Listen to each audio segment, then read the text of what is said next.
नमस्कार। रोज की तरह मैं हाजिर आसनसोल टाइम्स में आपके सामने लेकर आए हैं आसनसोल और आसपास के क्षेत्रों की कुछ महत्वपूर्ण खबरों की तरफ बढ़ेंगे, लेकिन उससे पहले आसनसोल के काजी नजरुल विश्वविद्यालय में दूसरे दिन भी तृणमूल छात्र परिषद की तरफ से विरोध प्रदर्शन जारी रहा। आज भी संगठन के कार्यकर्ताओं और विश्वविद्यालय के छात्रों द्वारा विश्वविद्यालय गेट के सामने प्रदर्शन किया गया। उन्होंने जमकर नारेबाजी भी की। इस बारे में जब हमने पश्चिम बर्धमान ज़िले के तृणमूल छात्र परिषद अध्यक्ष अभिनव मुखर्जी से बात की तो उन्होंने कहा कि विश्वविद्यालय में छात्र जब भर्ती होता है तो वो एक फ़ीस जमा करता है, लेकिन विश्वविद्यालय के अधिकारियों द्वारा आपस में अदालत के मामलों में वकील के खर्चे पर उस पैसे को खर्च किया जा रहा है। उन्होंने कहा कि तकरीबन 1 करोड़ रुपए से ज़्यादा खर्च अदालत के मामलों में किया गया है। ये पैसा विद्यार्थियों का पैसा है, लेकिन विश्वविद्यालय के अधिकारी एक दूसरे पर अदालत में केस कर रहे हैं, जिस वजह से ये पैसा खर्च हो रहा है। लेकिन विश्वविद्यालय में विद्यार्थियों को कोई सुविधा नहीं मिल रही है। पठन पाठन के मामले में कोई विकास नहीं हो रहा है। বিক্ষোভ তো দীর্ঘদিন ধরে চলে আসছে। কালকেও আমরা বিক্ষোভ করেছি, আজকেও বিক্ষোভ করছি। আমাদের মেন দাবি হচ্ছে এখন যে কোর্টে আমরা যেটা কালকে 50 লক্ষ টাকা দাবি করেছিলাম, আমার মনে হয় এই মুহূর্তে 50 লক্ষ টাকা নয়, এটা 1 কোটি টাকার কাছাকাছি পৌঁছে গেছে। যে আমাদের আইনি খাতে খরচা এতটাই বেড়ে গেছে। যদি ভিসি এই ইউনিভার্সিটির এই ইনস্টিটিউটের গার্জিয়ান হয়, তাহলে দুপক্ষ কী করে নিজেদের মধ্যে কেস করে ইউনিভার্সিটির টাকাগুলো বরবাদ হলো। যেখানে ইউনিভার্সিটির যে উন্নয়ন নিয়ে কথা ওঠে, মমতা বন্দ্যোপাধ্যায়ের স্বপ্নের ইউনিভার্সিটিতে যে 1 কোটি টাকা, এরকমভাবে ছাত্রছাত্রীদের 1 কোটি টাকার প্রায় আরও বেশি হয়তো কী করে টাকাগুলো কোর্টে খরচা হলো, সেইগুলোর জবাব চাই। এবং সেই টাকাগুলো যারা যারা কেস করেছে তাদের মাধ্যমে ফেরত চাই। সেই টাকাগুলো আমাদের আন্দোলন ততক্ষণই চলবে যতক্ষণ না এই টাকাগুলো আমরা ফেরত করাতে পারছি। কি টাকা, কি খরচার কথা বলছেন, ক্লিয়ার করে বলুন। কোথাকার টাকা, কাদের টাকা, কীভাবে? দেখুন, ছাত্রছাত্রীরা ভর্তি হয় 3000, 4000, 5000 টাকা করে প্রত্যেকটা সাবজেক্টে দিয়ে ভর্তি হয়। সেটা একটা স্টুডেন্ট অ্যাডমিশনের একটা ফান্ড হয়, যে সেইখান থেকে 1 কোটি টাকা এরা খরচা করেছে শুধু আইনি খাতে। এখানে জানেন যে এক পক্ষ আর এক পক্ষের এগেনস্টে কেস করেছে। সেই কেসের টাকা যখন ইউনিভার্সিটিকে ট্যাগ করে যখন করেছে, তখন ইউনিভার্সিটি থেকে সেই ফান্ডের টাকা ওরা প্রায় 1 কোটি টাকার কাছাকাছি খরচা করেছে। আমার 30 লক্ষ টাকার হিসাব আমার কাছে আছে, যে ব্যাংক থেকে ট্রানজ্যাকশান হয়েছে। আমি সেগুলো সব মিডিয়ার সামনে প্রকাশ করব। দেখুন, এই আন্দোলনটা আমার আন্দোলন নয় বা এই ছাত্রছাত্রীদের আন্দোলন নয়, পুরো সাধারণ আপামর জনসাধারণের এই আন্দোলন। এটা আন্দোলন, তার কারণ হচ্ছে গোটা আসানসোলকে বাঁচানোর লড়াই আছে। গোটা আসানসোলকে বাঁচলে আজকে ইউনিভার্সিটি বাঁচবে। এরা যারা ভিসি করে পাঠাচ্ছে যাদেরকে, তারা বিজেপির দালাল। এখানে মাঝখানে রয়েছে রাজ্যপাল, একদিকে বিজেপি, একদিকে ইউনিভার্সিটিগুলোকে শেষ করে দিচ্ছে। যেখানে পড়াশোনার দিকে কোনো রকম নজর দেওয়া হয় না, এখানে রাজনীতি। কী করে রাজ্যপালকে আমি খুশি রাখবো? এর আগে দেখেছেন মমতা বন্দ্যোপাধ্যায় ইউনিভার্সিটিটা তৈরি করেছিল। যখন কনভোকেশন হলো, তখন রাজ্যপালের সামনে মমতা বন্দ্যোপাধ্যায় সরকারের যে কীরকম বদনাম করেছে এই ভিসি, আপনারা সেটা দেখেছেন। আপনারা ছিলেন সেদিন সবাই প্রেজেন্ট। এই যে মামলার কথা বলছেন, কি মামলা, কি বিষয়ে মামলা হয়েছে? বিভিন্ন বিষয়ে মামলা, কি মামলা? বিভিন্ন বিষয়ে মামলা। আমি সব ওগুলো দেবো 2-1 দিনের মধ্যে সব কিছু আপনাদেরকে। কলেজেরই ব্যাপারে অভ্যন্তরীণ মামলা নাকি? হ্যাঁ, অভ্যন্তরীণ মামলা। এদের নিজেদের মধ্যে কোনো তো ইয়ে নেই। নিজেদের মধ্যে বলতে কাদের বলছে? এক পক্ষ দেখুন ভিসির সাথে চলছে, আর এক পক্ষ ভিসির এগেনস্টে চলছে। ঠিক আছে, তারা নিজেদের মধ্যে বিভিন্ন ব্যাপারে মামলা করছে, ছোটো ছোটো বিষয়ে। যদি ভিসি ঠিকঠাক গার্জিয়ান হতেন, আমার মনে হয় দুপক্ষকে বসিয়ে একটা মিউচুয়ালের রাস্তায় আসতেন। এখানে তিনি সেটা না করে বিভিন্ন রকম কাণ্ডের মাধ্যমে কিছু লোককে পুষে রেখে, তাদেরকে যারা পড়াশোনার সঙ্গে কোনোদিন যুক্তই ছিল না, তাদেরকে এখানে নিয়ে এসে, খানিকটা আগের ভিসিরও দোষ আছে, তারাও এইরকম কাণ্ডের সঙ্গে বিভিন্নভাবে জড়িত। আমরা চাই, কালকে দেখুন একটা খুব সুন্দর সুপ্রিম কোর্ট রায় দিয়েছে যে মমতা বন্দ্যোপাধ্যায়ের যে সরকার, সেই সরকারই শেষ কথা বলবে ভিসি নির্বাচনের ক্ষেত্রে। আমরা চাই সরকার এমন একজনকে পাঠাক যে আসানসোলের কথা ভাববে, আসানসোলের ঐতিহ্য, কৃষ্টি, সংস্কৃতি সম্পর্কে জানবে। এই ধরনের একজন ভিসিকে পাঠাক এবং তিনি কাজী নজরুল বিশ্ববিদ্যালয়ের উন্নতি স্থাপন করবেন। আসানসোলের প্রায় এই মামলায় 1 কোটি টাকা খরচ, আরও বেশি। যেটা স্টুডেন্ট, আমরা এফওকে তো ধরবো, আপনারাও সঙ্গে থাকবেন। স্টুডেন্টের ফান্ড। দেখুন, এইখানে তো একটা জিনিস আপনারা বুঝুন। আমরা এমপি সাহেবকে, এমএলএ সাহেবদিকে রিকোয়েস্ট করে আমরা বলছি কাউকে 10 লাখ টাকা দিন উন্নয়নের খাতে। এমপি সাহেব 10 লাখ টাকা দিয়েছে ইউনিভার্সিটি ফান্ডে। আমরা রিকোয়েস্ট করে করে সেই টাকাগুলো আনাচ্ছি, আর ছাত্রছাত্রীদের সেই টাকাগুলো কোর্টে খরচা করে দিচ্ছি। এই ইউনিভার্সিটিতে আর কী ফান্ড থাকতে পারে? গভর্নমেন্টের ফান্ড থাকে, আর একটা থাকে ছাত্রছাত্রীদের টাকা। একটা গভর্নমেন্ট গ্র্যান্ট হয় আর একটা ছাত্রছাত্রীদের টাকা হয়। তো দুটো গ্র্যান্ট থেকে যদি কোনো গ্র্যান্ট থেকে গেছে সেটা কি ন্যায্য? সেটা তো ন্যায্য নয়। আজকে ভিসি কি এসছেন? না না, আজকে ভিসি আসেনি, আমরা ভিসিকে ঢুকতেও দেবো না, এই ধরনের ভিসিকে আমরা চাই না। প্রথম কথা হচ্ছে উনি কালকে আমাকে ফোনে বলছেন যে আমি ইউনিভার্সিটিটা বন্ধ করে দিতে পারি, সেই কল রেকর্ডিংও আপনাদেরকে দিয়ে দেবো আমি। সেটা সময় সাপেক্ষ, কালকে আমি আশা করছি এগুলো সব পেয়ে যাবো, সব দিয়ে দেবো। 1 কোটি টাকা প্রায় খরচা হয়ে গেছে, কি তথ্য রয়েছে আপনাদের কাছে? আমার কাছে 30 লক্ষ টাকার হিসাব আমার কাছেই আছে, আমি সেগুলো কালকে দিয়ে দেবো আপনাদের। আর এফওকে ধরলে পরে বুঝতে পারবেন কত টাকা খরচা হয়েছে। ওটা কি আপনারা জানতে চাইবেন তো? হ্যাঁ অবশ্যই, আজকে তো আসেনি, এরা তো কেউ ভয়ে আসছে না, তো আজকে আসুক। এরা কেউ কোথায় ঘরে বসে আছে, কেউ রেজিস্ট্রার সাহেব আসুক, এফও আসুক, যারা অফিসিয়ালরা রয়েছে তারা আসুক, তারা দায়িত্বটা নেবে, তো তাদেরকে নিতে হবে দায়িত্বটা। ছাত্রছাত্রীদের টাকাগুলো আজকে আইনের খাতায় খরচা করে দিয়েছে, বিভিন্ন 2 নম্বরী কাজে খরচা করে দিয়েছে, এগুলো তো হিসাব করতে হবে। কি নাম আপনার? অভিনব মুখার্জি, আপনি কে? আপনি পশ্চিম বর্ধমান জেলা তৃণমূল ছাত্র পরিষদের সভাপতি। पश्चिम वर्धमान जिला शासक कार्यालय में आज इस क्षेत्र के उद्योगपतियों के साथ एक बैठक की गई। जिला शासक एस पोन्नाबलम की अध्यक्षता में आयोजित इस बैठक में होटल उद्योग, निर्माण उद्योग के साथ साथ अन्य उद्योग से जुड़े प्रतिनिधि उपस्थित थे। यहाँ पर जिला शासक ने उद्योगपतियों को सरकार की एक परियोजना के बारे में जानकारी दी। इसके तहत सरकार द्वारा विभिन्न उद्योग में श्रमिकों के प्रशिक्षण का इंतज़ाम किया जाएगा। इसे लेकर आसनसोल के विशिष्ट उद्योगपति सचिन राय ने कहा कि सरकार की तरफ से जो पहल की गई है वो निश्चित रूप से सराहनीय है। इससे इस क्षेत्र में उद्योग को बढ़ावा मिलेगा। उन्होंने कहा कि चाहे वो निर्माण उद्योग हो या होटल उद्योग या कोई अन्य उद्योग, हर जगह पर प्रशिक्षित श्रमिकों की आवश्यकता होती है। ऐसे में अगर सरकार द्वारा उनके प्रशिक्षण का इंतज़ाम किया जाए तो इससे बेहतर और क्या हो सकता है। মিটিং ডেকেছিলেন আমাদের আসানসোলের স্মল স্কেল ইন্ডাস্ট্রি ডেভেলপমেন্টের জন্য, এবং যেই ইন্ডাস্ট্রির সঙ্গে যে সমস্ত লেবার জড়িত থাকে, হোটেল ইন্ডাস্ট্রি কি কনস্ট্রাকশন কিংবা স্টিল, তাদেরকে ট্রেনিং দেওয়ার ব্যবস্থা করছেন। কারণ হচ্ছে স্কিল লেবারের খুব প্রয়োজন হয়, স্কিল লেবার পাওয়া যায় না। সেই গভর্নমেন্ট থেকে যেগুলো ব্যবস্থা করেছে খুবই সুন্দর অ্যারেঞ্জমেন্ট, তাদেরকে ট্রেনিং দিয়ে তারপর থেকে তারা ইন্ডাস্ট্রিতে জয়েন করবে। এই যে গভর্নমেন্ট থেকে যে স্কিল করার যে উদ্যোগটা নিয়েছে তার জন্যে আমি ডিএম স্যারকে ধন্যবাদ জানাবো। কারণ হচ্ছে এইরকম স্কিম সাধারণত আমরা আগে শুনিনি, আমাদের অ্যাওয়ারনেসটা ছিল না। তো গভর্নমেন্ট লেভেলে এত সুন্দর একটা ব্যবস্থা আছে, আমাদের যে কোনো হোটেল ইন্ডাস্ট্রি মতন যারা কাজ করবে তাদেরকে ট্রেনিং দিয়ে তারপর নিয়ে আসবে, যে কনস্ট্রাকশনে যারা আছে তাদেরকে ট্রেনিং দিয়ে নিয়ে আসে, এবং সেটা গভর্নমেন্ট বেয়ার করছে, সেই খরচাটা গভর্নমেন্ট বেয়ার করছে, এটা আমাদের জানা ছিল। খুবই ভালো উদ্যোগ, এইভাবে যদি হয়তো ইন্ডাস্ট্রির পক্ষে আমাদের পক্ষে খুবই ভালো। আচ্ছা স্যার, দেখা যাচ্ছিল যে বারবার অভিযোগ উঠতো যে বাইরের থেকে লেবার নিয়ে এসে পরে কিন্তু এইখানে মানে কাজ করানো, তো সেটা দিয়ে এইখানকারই যারা রয়েছে মানে এই ডিস্ট্রিক্টের মধ্যে, তাদের মধ্যে কি একটু বেশি দেখা যাবে যে? না, এটা তো নিশ্চয়ই এখানে যারা ট্রেনিং নেবেন তাহলে বাইরে থেকে আর প্রশ্নই নেই। এখানে যারা ট্রেনিং নেবে, এখানকার 4 মাস ধরে যারা ট্রেনিং করবেন তারা লোকাল না হলে সে ট্রেনিংটা করবে করতে, বাইরে থেকে তো আসবে না। অতএব এখানে লোকাল পিপলটাই বেশি বেনিফিটেড। ট্রেনিং জন্য কোনো বিশেষ মাধ্যমিক পাস বা 8 পাস? না, বিভিন্ন ক্যাটাগরি আছে, মানে 5 পাসও হতে পারে, 10 পাসও হতে পারে, গ্র্যাজুয়েশন হতে পারে, যে যেরকম ট্রেনিং যেখানে যেরকম দরকার সেরকম তারা ক্যাটাগরি আছে, সেই ক্যাটাগরি ওয়াইজ ট্রেনিং হবে। খুবই ভালো উদ্যোগ এটা। এটা মনে হয় এটা হলে আমাদের ইন্ডাস্ট্রি যারা ছোটো ছোটো ইন্ডাস্ট্রি হয় তাদের খুব ভালো। এটা বললো এই মাসেই ওরা করবেন, নেক্সট সেপ্টেম্বর থেকে ওরা চালু করবে। এখানে তো আছেই, প্লাস বললো বিভিন্ন সেন্টারে বিভিন্ন চেম্বারে ওরা যাবে, সেখানে অ্যাওয়ারনেস প্রোগ্রাম করবে, এইসব প্রপোজালগুলো বলবে, তারপর যেরকম ক্যান্ডিডেট আসবে সেভাবে ওরা চালু করবে।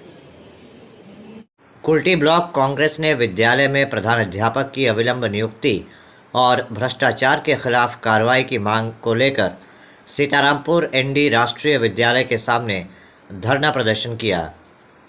कुल्टी ब्लॉक कांग्रेस ने काली पट्टी बांधकर स्कूल के सामने धरना प्रदर्शन किया।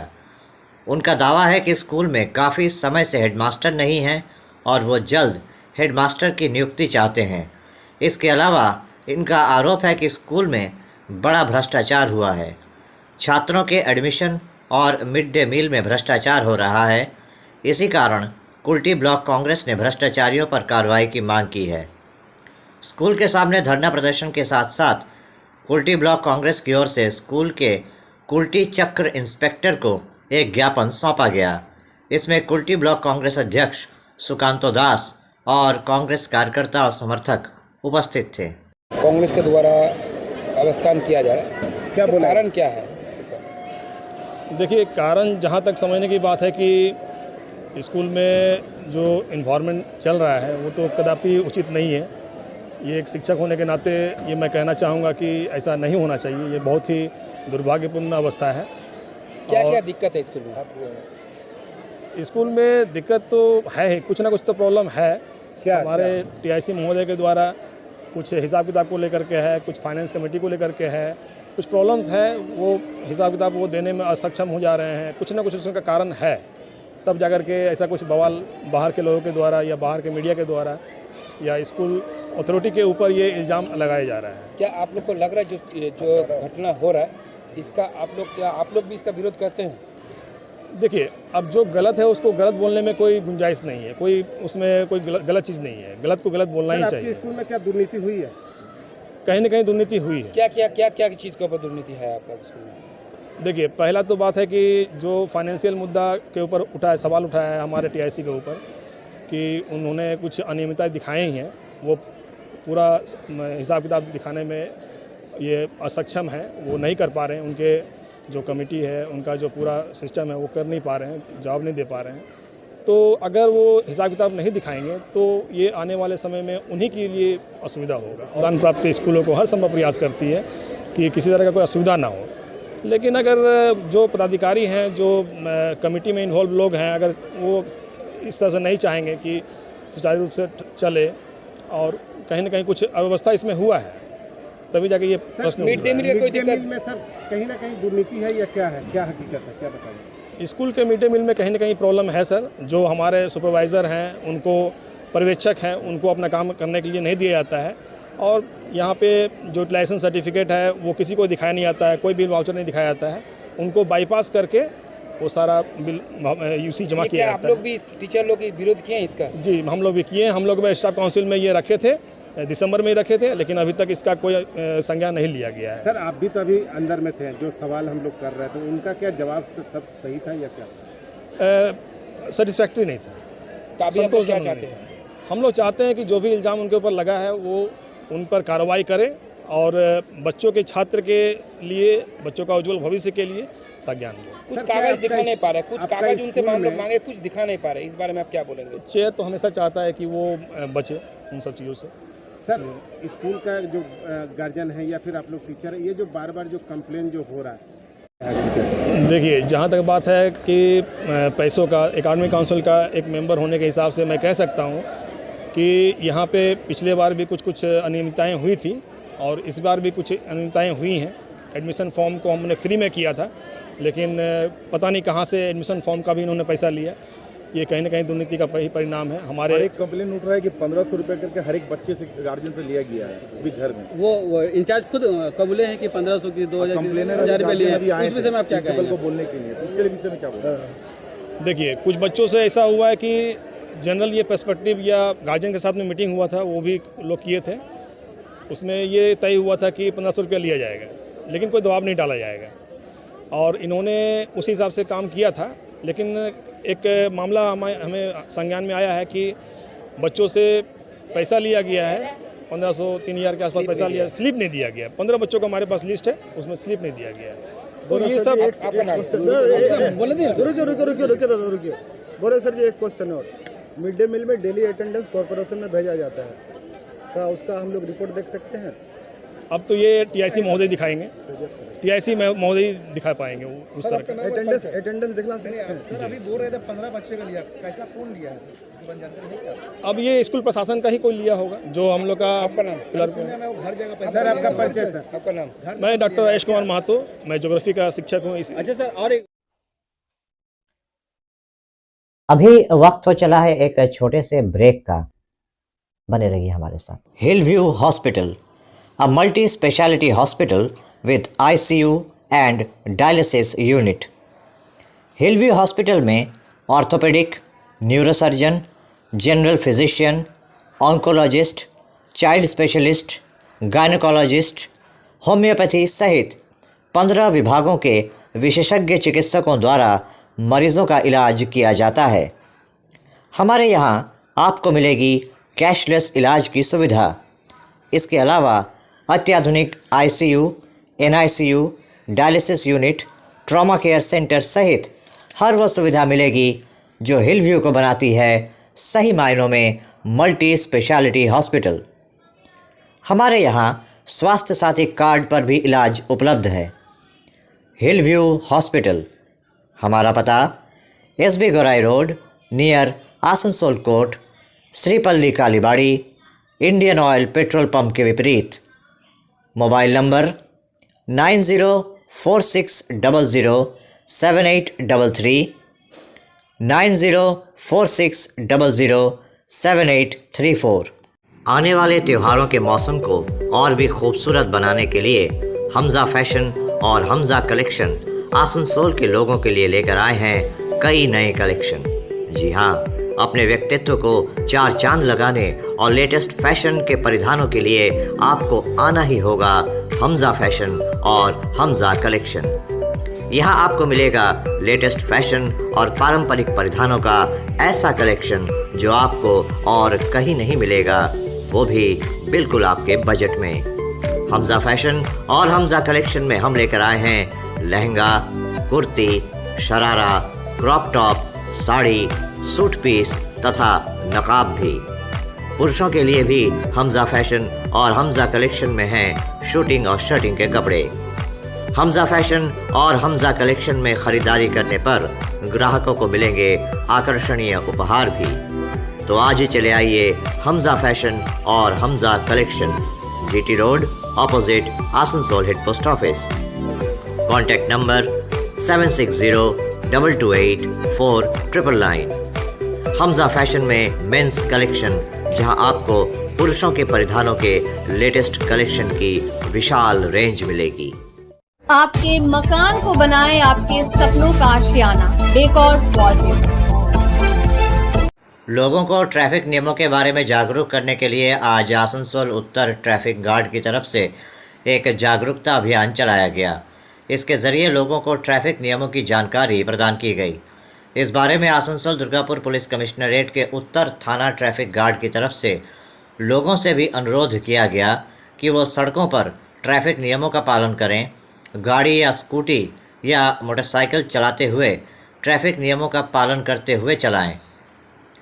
कार चलाते हुए सीट बेल्ट लगाएं। दोपहिया वाहन चलाते हुए हेलमेट पहनें। কি নিয়ে আপনারা অ্যাওয়ারনেস করেছেন? আজকে আমরা রোড সেফটি আমাদের যে প্রোগ্রাম আছে SBSS সেই নিয়েই করছি।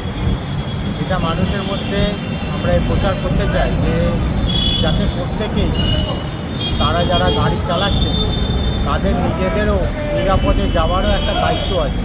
শুধুমাত্র এই নয় যে ট্রাফিক পুলিশই সব কিছু করে বেড়াবে। ট্রাফিক পুলিশ তো আছেই, আমরা তো করছি, আমরা তো দেখাচ্ছি, কিন্তু যিনি গাড়ি চালাচ্ছেন বা যিনি রাস্তায় আছেন তারও দায়িত্ব থাকে, তারও দায়িত্ব কিছু কিছু পালন করতে হয়। সেই দায়িত্বগুলোই তাদেরকে স্মরণ করতে হবে।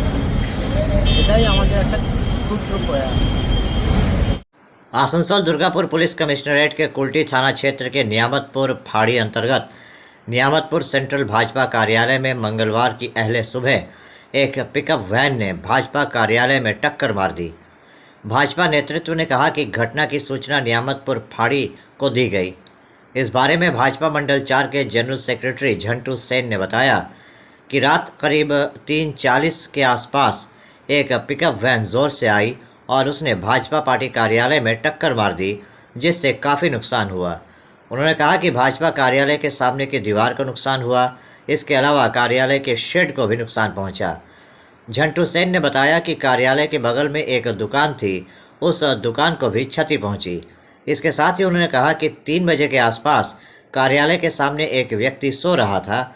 अगर घटना तब हुई होती तो उसकी जान भी जा सकती थी। उन्होंने इस बात की भी आशंका जताई कि यह घटना एक साजिश के तहत हो सकती है।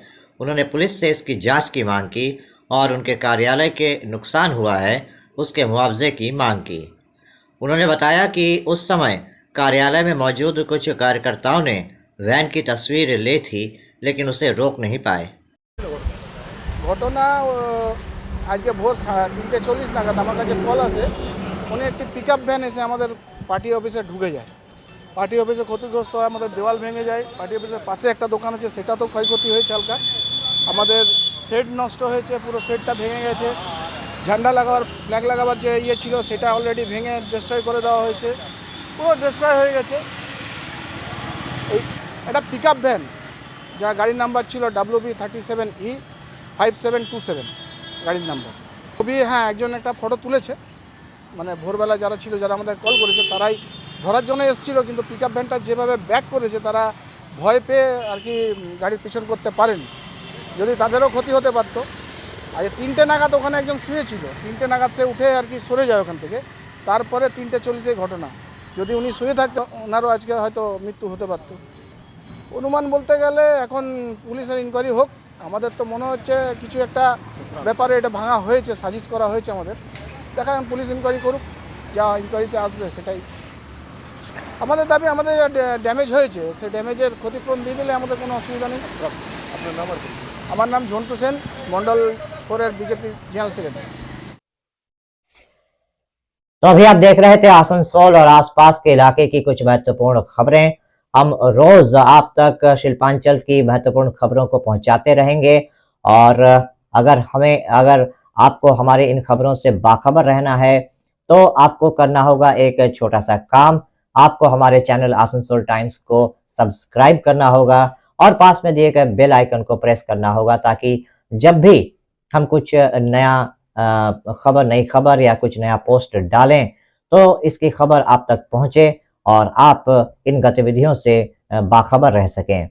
इसके अलावा आप हमारे वेबसाइट www.asansoltimes.co.in पर लॉगिन भी कर सकते हैं और वेबसाइट के जरिए और हमारे पोर्टल के जरिए शिल्पांचल की हर छोटी बड़ी गतिविधियों से बाखबर रह सकते हैं, उनकी जानकारी हासिल कर सकते हैं। आज के इस बुलेटिन में इतना ही। कल फिर होगी आपसे मुलाकात। नमस्कार। हमारा अपना शहर आसनसोल, इसे स्वच्छ और निर्मल रखने की जिम्मेदारी हमारी है। आसनसोल पौरसभा শহরকে সুন্দর এবং নির্মল করতে বদ্ধপরিকর। পৌরসভার এই চেষ্টায় সুনাগরিক হিসেবে আমাদেরও কিছু কর্তব্য আছে। यहाँ वहाँ प्लास्टिक फेंकना और थूकना, गंदगी फैलाना, ऐसी कुछ आदतें हैं जिनका त्याग करना हमारे साथ साथ हमारे शहर के स्वास्थ्य के लिए भी बेहद जरूरी है। তাই আসুন আমরা প্রতিজ্ঞা নিই, যেখানে সেখানে আবর্জনা ফেলবো না, ধূম্রপান ত্যাগ করব, শহরকে দূষণ মুক্ত করতে গাছ লাগাবো और अपने शहर आसनसोल को बनाएंगे स्वच्छ, सुंदर और निर्मल। आसनसोल नगर निगम द्वारा जनहित में जारी।